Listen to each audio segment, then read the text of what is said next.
Y'all, hello.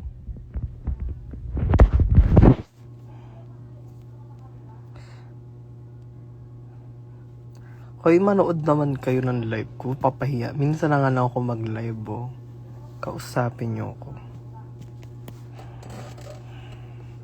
Ay, may nag-notif na. So, may mga papasok na anytime.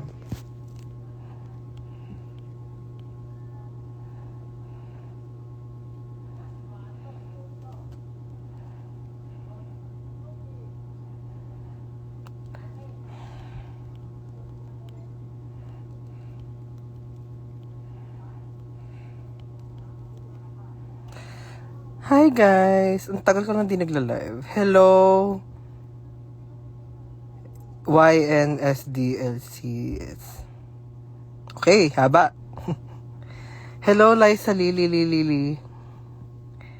Pogi ba TXT in person? Sobra. Fuck. Sobrang pogi ni Yeonjun. Hello, Briar VLDRY. Miss you, Mama Cakes. Miss ko na din kayo. Ang tagal ko hindi nagpapakita. Hi, Low Trip La Battery.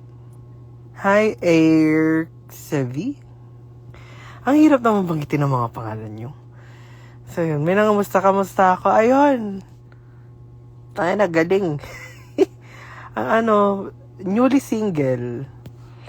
single, tapos may single release, tapos yung hindi ko ina-expect yung sinulat ko na kanta para sa breakup nung anak-anakan kong si Josh, makaka-relate ako.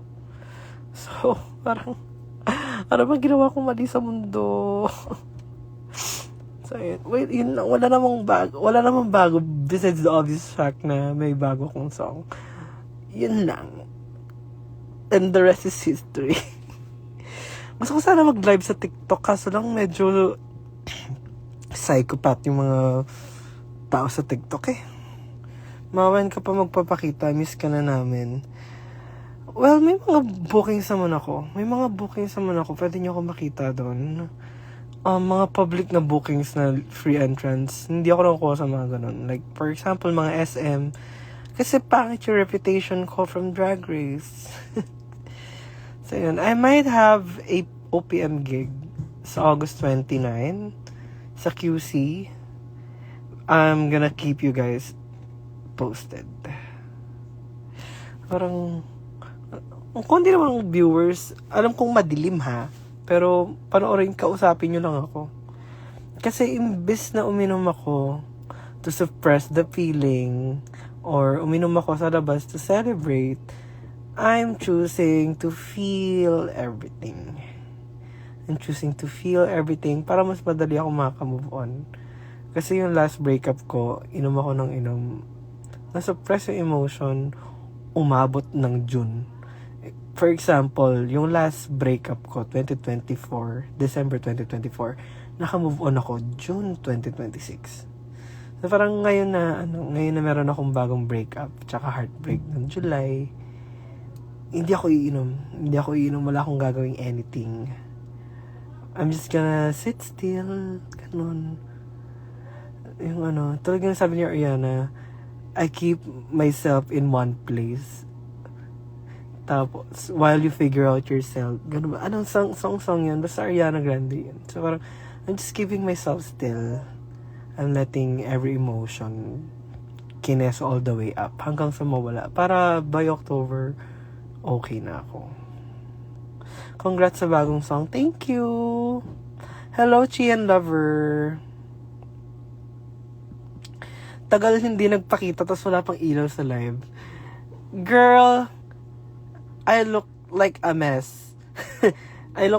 Ilang araw na akong may bago akong kanta pero di ako bagong ligo. Nung isang gabi pa ako hindi naliligo. Madilim. Ito, ilaw ng iPad.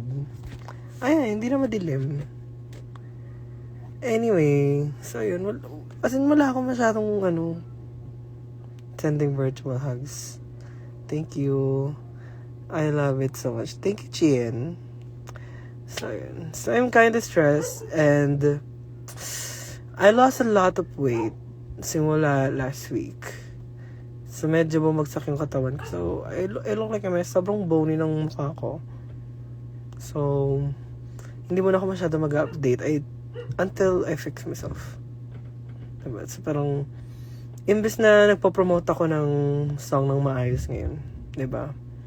I'm kinda depressed at the moment. Pero, ang galing ng timing na nakaka-relate ako dun sa sinulat kong kanta. Kasi yung song is para kay Joshi dapat. Kasi nagkaroon siya ng heartbreak around January. Sinulat namin yung Sangandaan around March. Na-record ko yung Sangandaan around April. Then, life got in the way. Tapos yung Pride pa, ang dami pa nangyari. Umano pa yung tama si J. Queen. Parang, hindi ko nalabas ng mas maaga yung Sangandaan kasi ayoko masabihan na ay tinitake advantage mo yung tama si J. Queen tsaka yung downfall ng mga classmates mo. So, hinintay kong mawala yung hype nung bandwagon sa akin bago ko naglabas yung song ulit. May bago kong hi Annie Shay, kumusta kayo ni Jay?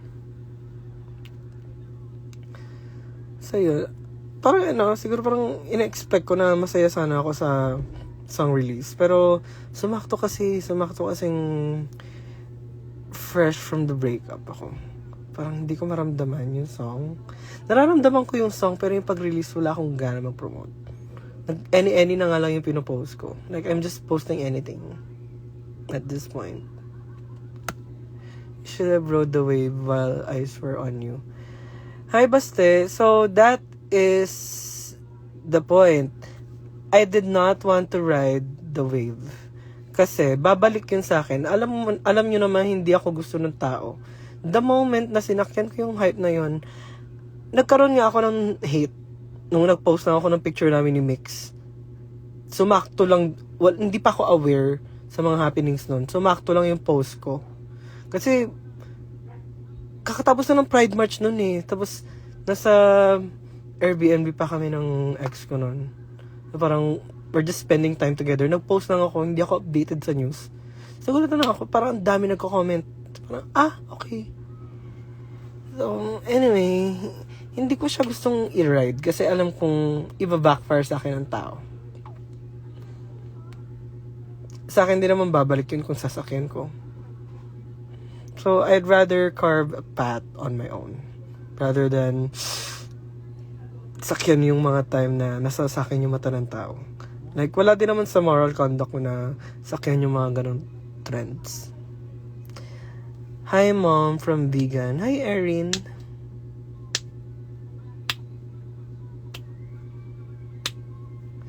It's okay, feelings are valid. Yeah, feelings are valid. Feelings are valid, but sometimes feelings, I don't want to feel them anymore. Kasi when I feel something, I do it with pure intentions. And feeling ko yung mga pure intentions ko lagi is taken for granted. So I'm kind of tired. I think the last person that I dated is gonna be the last one until proven wrong. So I'm really tired. Like, sobrang na-enjoy ko yung song. Sobrang na-enjoy ko yung Sangandaan ngayon kasi sinulat ko siya for Josh pero yung context nun is me with the heartbreak, with the heartache. So parang feeling ko tuloy na manifest ko. You deserve a camping break. Not gonna lie, I just deserve a break. I just deserve a good break. Pero sa ekonomiya ngayon, lalo na wala naman ako masyadong naipon from Drag Race kasi hindi ako nabook. Kasi nga, people are stupid. Yeah, I can't take a break. Even if I wanted to. Parang, that is the dark side of being that is the dark side of being an evil edit. You don't have money, you don't have anything going on in your life. And you're just stuck in a limbo until matawagan ka for something new. So I'm just really passing the time with music, hoping something would land. And, but also at the same time, I don't have any equipment for music. Lahat ng music ko, sa iPad ko ginawa, girl. So, So, I'm kinda just stuck in life. Like, I'm going insane. Like, I'm trying to mask at the moment kasi naka-live and I wanted to feel something. Pero sa totoong buhay lang, I've been age regressing so much lately. Jaken versus Ariana, same day release. Alam mo, Ate Rose, sobrang gusto ko yung nasabayan ko yung petals kasi kasi yung Sangandaan, it's very inspired from Eternal Sunshine. Like how Ariana just gave up on the guy. Parang yung Eternal Sunshine na song, hindi yung album, pero yung context ng Eternal Sunshine na song, it's very that. Hi, Ellie. So, ano na, Ellie, ipastream mo naman sa mga schoolmates mo yung Sangandaan. Oh my god, I look so bad. I look so bad. What the fuck? I realized so, Mom, na it's really drag is everywhere already, but there are still uncooked queens who deserve bosses. But no, Mom. I don't know. Ayun, congrats, Ate ko. Thank you, Ate Rose. Sali naman ako sa CG nyo. Hindi ako happy sa CG ko ngayon eh. May CG ako, Alchemist, pero I think we're on a break. Yung nasalihan kong CG ngayon, like, I'm not happy with the environment kasi it's kinda awkward. Like, Rose, kung meron kayong project, like, sali ako. Okay, sorry, hindi pa ako nakaka-stream. Busy as fuck. Sana all busy as fuck. I have a gig next week sa Weshik. Friday, August 7. Tama ba? August 7, yeah. K-pop night.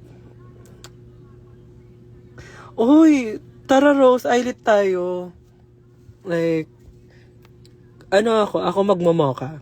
Para pag di ako pwede, sabihin yung hiatus. Pero ako magmoka. Alam mo Rose, bagay ka mag-minju.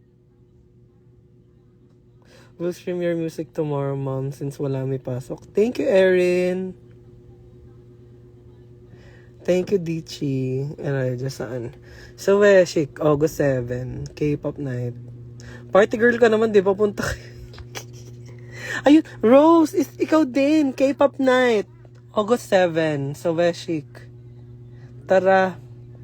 Kasi, as in, konting-konti na lang yung brain cells ko. Parang anytime feel ko mag-hiatus ako.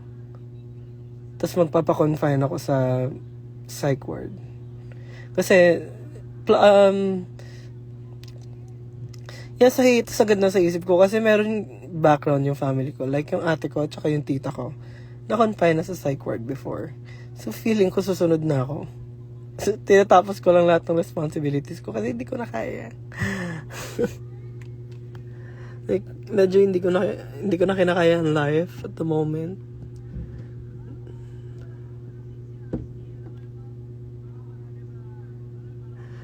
Happy birthday, Dichi.